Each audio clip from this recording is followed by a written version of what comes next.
गांव में आपका आगमन हुआ, इस बारे में आपका क्या कहना है? जननी जन्मभूमिश्च स्वर्गादप्य गरीयसी। जननी और जन्मभूमि स्वर्ग से भी श्रेष्ठ होती है। और महामंडलेश्वर पद में पट्टाभिषेक के बाद मेरा यह है, भगवान गूढ़ेश्वर का, भगवान श्री चौमुखनाथ जी का प्रथम दर्शन था। कानपुर में मेरी कथा चल रही है और उस कथा के दौरान हमारा गांव में आना हुआ, जन्मभूमि का दर्शन हुआ, चौमुखनाथ जी का दर्शन हुआ, भगवान गूढ़ेश्वर जी का दर्शन हुआ।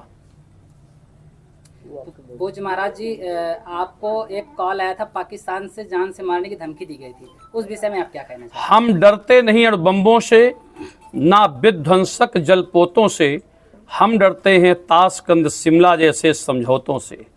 चार भेड़ियों से डरती है, सिंहों की संतान नहीं। भरत वंश के इस पानी की है उनको पहचान नहीं। अब की जंग छिड़ी तो सुन लो, नामो निशान नहीं होगा। कश्मीर तो होगा प्यारे, पाकिस्तान नहीं होगा।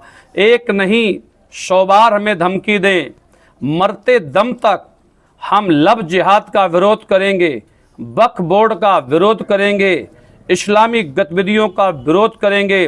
भारत से जब तक मदरसा समाप्त नहीं होते, वक्फ बोर्ड समाप्त नहीं होता, तब तक भारत का 1 अरब हिंदू चैन से नहीं बैठ पाएगा। क्योंकि वक्फ बोर्ड की संपत्तियों से लब जिहाद जैसे षड्यंत्र रचे जाते हैं, वक्फ बोर्ड की संपत्तियों से आतंकवादी बनाए जाते हैं, वक्फ बोर्ड की संपत्ति से अनैतिक गतिविधियां देश में चल रही हैं। पूरे देश में मेरा मिशन चल रहा है। वक्फ बोर्ड के खिलाफ भारत सरकार का तो सुझाव था संशोधन करने का, पर हमारी और हमारे 1 करोड़ 1 अरब भारतीयों की मांग है, हमारे अखाड़ों की मांग है, वक्फ बोर्ड को समाप्त करना होगा। हमारा देश का बंटवारा धर्म के नाम पर हुआ था। इन जिहादियों को अभी अभी बहराइच की घटना से आप सब लोग अवगत हैं, जिस निर्दयता से गोपाल मिश्रा की हत्या की गई, ये एक दर्दनीक घटना नहीं बल्कि जघन्य अपराध है। मैं तो कहता हूं भारत सरकार, उत्तर प्रदेश सरकार, हर राज्य की सरकारें संज्ञान में लें। ऐसे लब जिहादियों को, ऐसे दुर्दांतों को देश निकाला होना चाहिए। जब धर्म के नाम पर बंटवारा हुआ था तो भारत में मुसलमानों को रहने का कोई अधिकार नहीं है। प्रशासन द्वारा क्या कार्रवाई की गई है? मेरे साथ पूरा प्रशासन खड़ा है, शासन खड़ा है। मध्य प्रदेश सरकार बराबर इसको संज्ञान में लेकर विधिवत जांच चल रही है। और नंबर पाकिस्तान का है, पर पाकिस्तान के लोग नहीं होंगे, वो भारत के जिहादी लोग हैं, जिनके लिए हम हमेशा विरोध करते हैं। और मेरा विरोध जायज है। जब तक मैं जीवित रहूंगा तब तक मैं विरोध करूंगा, क्योंकि मैं वक्फ बोर्ड की संपत्तियों को बहुत गहराइयों से जानता हूं।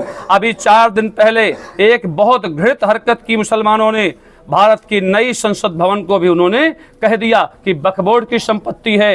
ये वक्फ बोर्ड की संपत्ति क्या होती है? ये भारत किसी के बाप की बपौती नहीं है। भारत देश हमारा सनातनियों का है। आर्यावर्ते जम्बू द्वीपे भारतवर्षे भरतखंडे, हमारा इतिहास साक्षी है करोड़ों वर्ष का। ये आर्यों की संस्कृति है, आर्यों का देश है, इन मुगलों का देश नहीं है। इस समय देश में इनकी कोई आवश्यकता नहीं है। अगर ये हमारे यहाँ सहिष्णुता से, सम्मान से जीना चाहते हैं तो हमारे साथ कंधे से कंधा मिलाएं, भारत माता की जय बोलें, गौ माता की पूजा करें, मंदिरों की घंटियां बजाएं, राम जन्मभूमि का दर्शन करें और काशी और मथुरा से अपना दावा छोड़ दें। अगर ऐसा नहीं करते हैं तब इस देश में एक विशाल जन समूह एकत्रित होगा और हम उस कानून का परिवर्तन नहीं चाहते, हम उस कानून को समाप्त करना चाहते हैं जिसे वक्फ बोर्ड कहा जाता है। बहराइच में जो घटना हुई थी, इसके बारे में सैकड़ों लोग वहाँ पे हिंदू जो मौजूद थे, इसके बावजूद भी मिश्रा जी को मार दिया गया, इसके बारे में क्या कहना है? हम हिंदू कहीं ना कहीं दया का स्वरूप देखते हैं,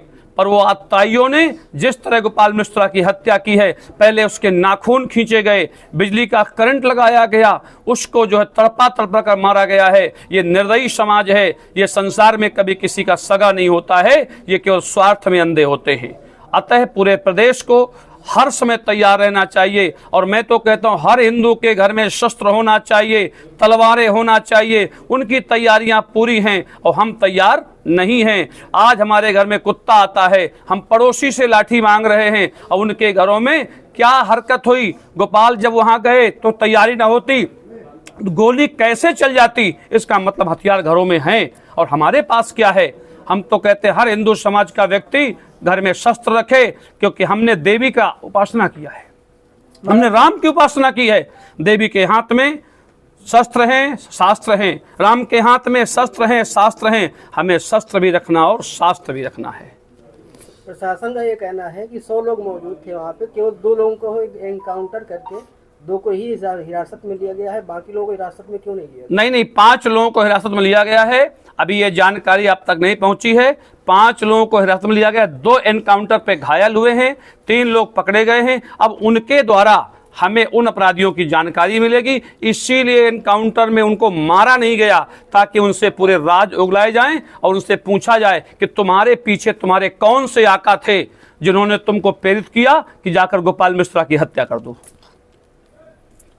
महाराज जी, हिंदू राष्ट्र के बारे में क्या कहना चाहते हैं? हिंदू राष्ट्र था, हिंदू राष्ट्र है, हिंदू राष्ट्र रहेगा, केवल घोषणा बाकी है। हम तो कहते हैं 1 अरब हिंदू जिस दिन आप सब लोगों से कहते हैं अपने घर से निकलो, मस्तक पर तिलक होना चाहिए, कंधे पर भगवा गमछा होना चाहिए, जिस दिन भारत का 1 अरब हिंदू तिलक लगाने की प्रवृत्ति बना लेगा, उसी दिन दिल्ली के राज सिंहासन से हिंदू राष्ट्र की घोषणा हो जाएगी। महाराज जी, शासन से द्वारा क्या सुरक्षा व्यवस्था, विशेष सुरक्षा व्यवस्था दी गई? हाँ, विशेष सुरक्षा व्यवस्था हमको दी गई है।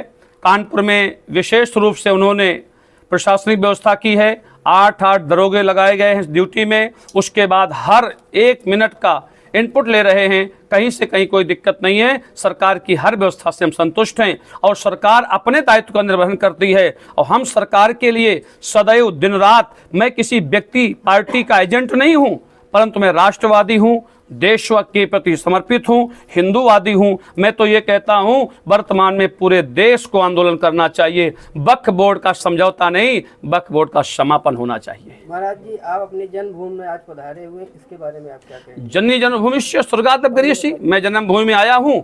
यहाँ के सब लोग मेरे अपने हैं, क्योंकि मैं सन्यासी बाद में हूँ। मैं जूना अखाड़े का महामंडलेश्वर हूँ। पट्टाभिषेक में भी जन्मभूमि से बहुत लोग गए थे, इसलिए जन्मभूमि का संबंध ही अलग होता है। हम कुछ बन जाएं, पर इस जन्मभूमि से पहले हमारा संबंध था, संबंध है और अंतिम समय तक रहेगा। जन्मभूमि पर कब कब आना होता है आपको? ये जब कभी उत्तर प्रदेश के प्रवास में होते हैं, जब उत्तर प्रदेश के किसी कार्यक्रम में आते हैं, जब हमने मंदिर बनवाया, प्राण प्रतिष्ठा कराया, उसके बाद वार्षिक उत्सव हुआ तब भी आए। और अभी कानपुर में कथा चल रही थी, तो विशेष रूप से आपके मित्र हैं ये संजय, ये बराबर हमारे संपर्क में रहते हैं। आग्रह किया सब लोगों ने, मुझे तो गूढ़ेश्वर आना ही था, चौमुखनाथ जी आना ही था, चूँकि मैं अपने आप को सदैव भगवान के चरणों का दास मानता हूँ। उनकी सेवा से मुझे ये पद, प्रतिष्ठा और सम्मान मिला है। अच्छा पूज्य महाराज जी, ये जानकारी चाहते हैं कि कुछ मतलब हिंदू धर्म के ही राजनेता मंदिरों की जमीन हथिया रहे हैं, वो हिंदू धर्म के राजनेता नहीं है, वो कन्वर्ट लोग हैं जिनके ना जन्म का पता है न जननी का पता है। हिंदू कभी भगवान के साथ खिलवाड़ नहीं कर सकता है। हिंदू का आशय होता है केवल सनातनी होना। अगर मंदिरों पर वो अवैध कब्जा कर रहे तो उनके जन्म का कहीं हमें इतिहास ढूंढना पड़ेगा। वो कन्वर्टेड लोग हैं। धन्यवाद।